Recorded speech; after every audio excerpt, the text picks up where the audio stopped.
fans are willing to spend more money for events they want to go to, but they're going to fewer events.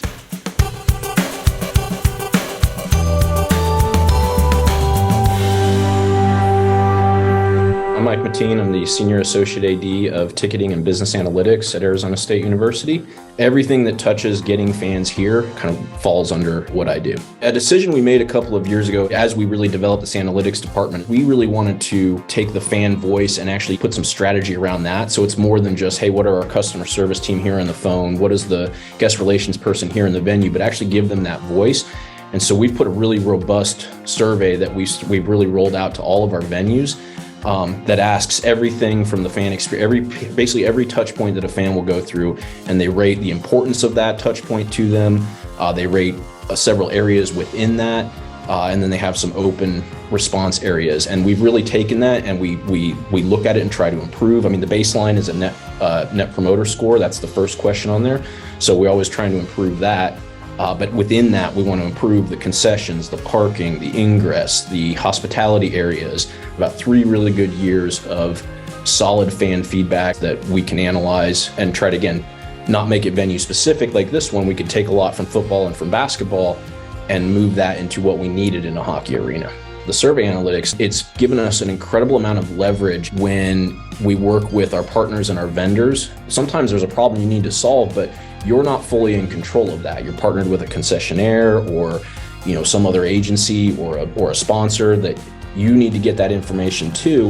Having that survey data and being able to show the specific pain points or needs that people want makes those meetings so much more productive and really helps bring those people to the table to help solve the problems with us. And then when you have a history of survey data and you can go back and show the improvements that have been made based on the investment that either we or our partner made in the process, and show how that particular area, you can pinpoint it and say, this has improved.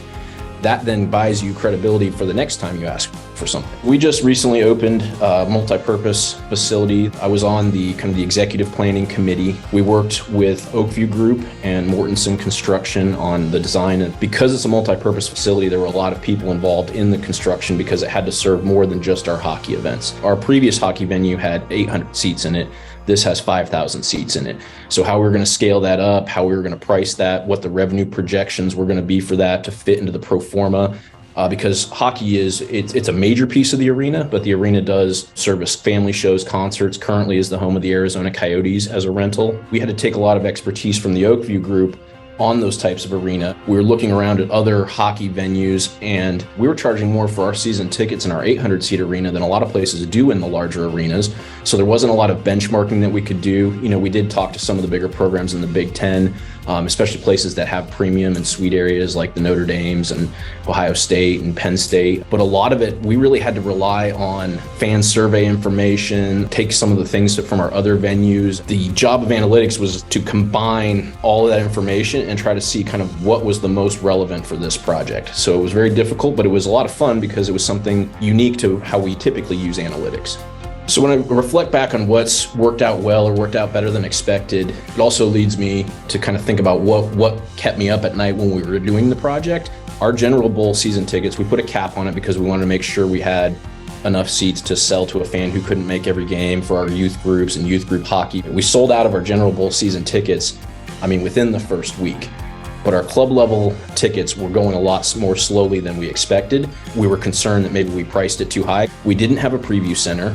So what's worked out better than expected is we put a really, really robust upgrade process in once we started the season to move our season ticket holders from the General Bowl and upgrade them into the club.